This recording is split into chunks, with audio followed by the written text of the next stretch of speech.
इब्लीस की नस्ल की इब्तिदा जिस जिन से हुई इसका नाम तारानुस कहा जाता है। तारानुस इब्लीस से 1,44,000 साल कब्ल दुनिया पे मौजूद था। तारानुस की नस्ल तेजी से बढ़ी क्योंकि उन पे मौत तारी नहीं होती थी और ना बीमारी लगती थी। अलबत्ता ये चूंकि आतशी मखलूक थी तो सरकशी बदरजा उत्तम मौजूद थी। इस जिन्नों की नस्ल को पहली मौत फरिश्तों के हाथों पैदाइश के 36,000 साल बाद आई, जिसकी वजह सरकशी थी। यहाँ पहली बार मौत की इब्तिदा हुई, इससे पहले मौत नहीं होती थी। अगर आपने अभी तक मेरा चैनल सब्सक्राइब नहीं किया तो सब्सक्राइब कर लें और वीडियो को लाइक कर दें, शुक्रिया। बाद में चिलपांसा नामी एक नेक जिन को जिन्नात की हिदायत का जिम्मा सौंपा गया और वो ही शाह जिन्नात करार पाए। इसके बाद हामूस को ये जिम्मेदारी दी गई। हामूस के दौर में ही चलीपा और तबलेस की पैदाइश हुई। ये दोनों अपने वक्त के बेहद बहादुर जिन्नात थे और उनकी कौम ने चलीपा को शासन का लक़ब उसके शेर के जैसे सर की वजह से दिया। इन दोनों जिन्नात की वजह से सारी कौम कहने लग गई कि हमें उस वक्त तक कोई नहीं हरा सकता जब तक शासन और तबलेस हमारे दरमियान मौजूद हैं। इन दोनों की वजह से कौम के जिन्नात आसमान तक रसाई करने लगे और तीसरे आसमान पर जाकर शरारत कराते थे। ऐसे में हुक्म इलाही से फरिश्तों ने उन पर हमला किया और इबरतनाक शिकस्त दी।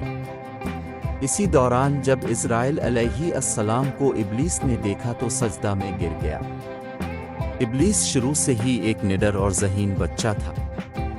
इसमें बाप की बहादुरी और माँ की मक्कारी कोट कोट कर भरी हुई थी। उसने मलाइका के साथ जाकर तौबा का बाकायदा ऐलान किया और फिर फरिश्तों से फैज़ इल्म हासिल करने लगा।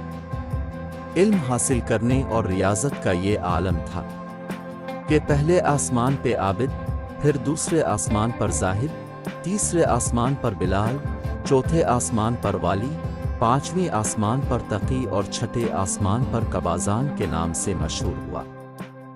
ये वो वक्त था जब ये फरिश्तों को सिखाता था। सातवें आसमान पे इब्लीस बुका नूर में रहा। हफ्त अफलाक के सब मलाइका का मुअल्लिम करार दिया गया। यहाँ तक पहुँचकर इब्लीस ने अपनी आजिज़ी और रियाजत की इंतहा कर दी। कम ओ बेश इब्लीस ने 14,000 साल अर्श का तवाफ़ किया। यहाँ इसने फरिश्तों में उस्ताद सरुदर अज़ाज़ील के नाम से शोहरत पाई। कम ओ बेश 30,000 साल मुक़र्रबीन फरिश्तों का उस्ताद रहा। इब्लीस के दर्स ओ वाज़ की मियाद कम ओ बेश 20,000 साल है। फरिश्तों के साथ क़याम की मुद्दत कम ओ बेश इसी 1000 साल है। इब्लीस को हुक्म हुआ कि दारोगा जन्नत रिज़वान की मुआवनत करो और अहल जन्नत फरिश्तों को अपने इल्म व फज़ल से बहरावर करो। यूं इब्लीस को जन्नत में दाखिले का परवाना मिल गया और जन्नत में भी अपने इल्म से दारोगा जन्नत रिज़वान को सैराब किया और यूं जन्नत रिज़वान की कुंजियां इब्लीस के पास रहीं। रवायत के मुताबिक इब्लीस 40,000 साल तक ये फ़र्ज़ ख़जानची अंजाम देता रहा। यही वो मकाम आला तरीन जन्नत रिज़वान ही था जहाँ इब्लीस ने पहली बार बादशाहत के ख्वाब देखने शुरू किए। इस वक्त इब्लीस के पास हफ्त अक़लीम, अफलाक, जन्नत व दोज़ख सब का इख्तियार था और उसने चप्पे चप्पे पे सजदे किए थे। मगर यहाँ पे इब्लीस आजिज़ी से पहली बार भटका और खुद को बादशाह बनाने और रब बन जाने के ख्वाब देखना शुरू किए। कई मलाइका के सामने रबूबियत की बाबत बात भी की मगर मलाइका के इनकार के सबब चुप हो गया और यूं निज़ाम चलता रहा। मगर इस सब से अल्लाह ताला की ज़ात बेखबर ना थी। फिर आदम अलैहिस्सलाम की तख्लीक का मरहला आया, जैसे कुरान मजीद में वाक़यात बयान हुए हैं। इब्लीस आदम अलैहिस्सलाम को जुज़्व मरहलावार मुख्तलिफ अक़साम की मिट्टी से तख्लीक होता देखता रहा और चुप रहा। मगर जैसे ही इसे ये मालूम हुआ कि ये आदम अलैहिस्सलाम अल्लाह ताला का नाइब है तो इसने वावेला के इबादत और इताअत का वास्ता दिया।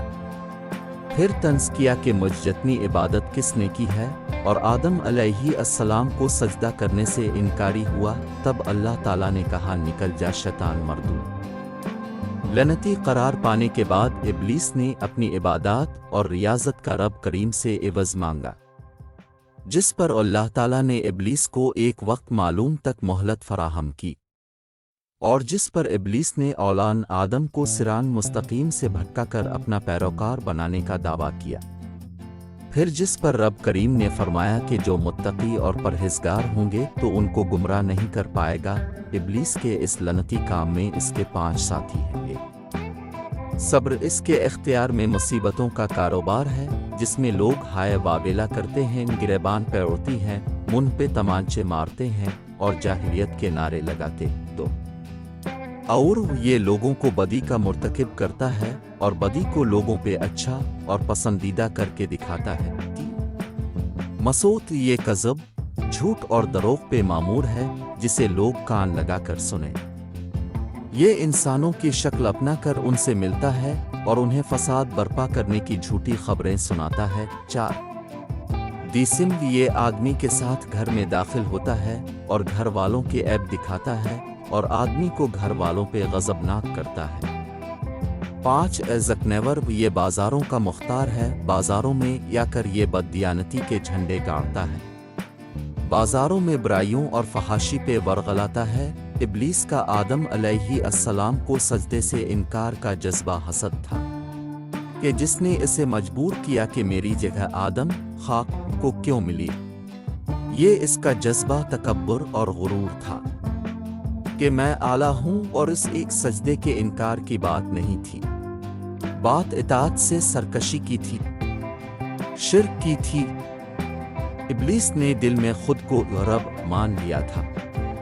اسی شرک عظیم کی بدولت ابلیس تا قیامت رسوا اور لعنتی ٹھہرا اور اولاد آدم کو بھٹکانے کے لیے آزاد قرار پایا۔ حاصل نتیجہ یہ ٹھہرا کہ رب کریم کو انسان کی عبادات عاجزی، علم و دانش سے کچھ غرض نہ ہے۔ رب کریم صرف دیکھتا ہے کہ دل میں اطاعت و فرما برداری کتنی ہے۔ اسی بنیاد پہ تقوی اور پرہیزگاری کے درجے قرار پاتے ہیں۔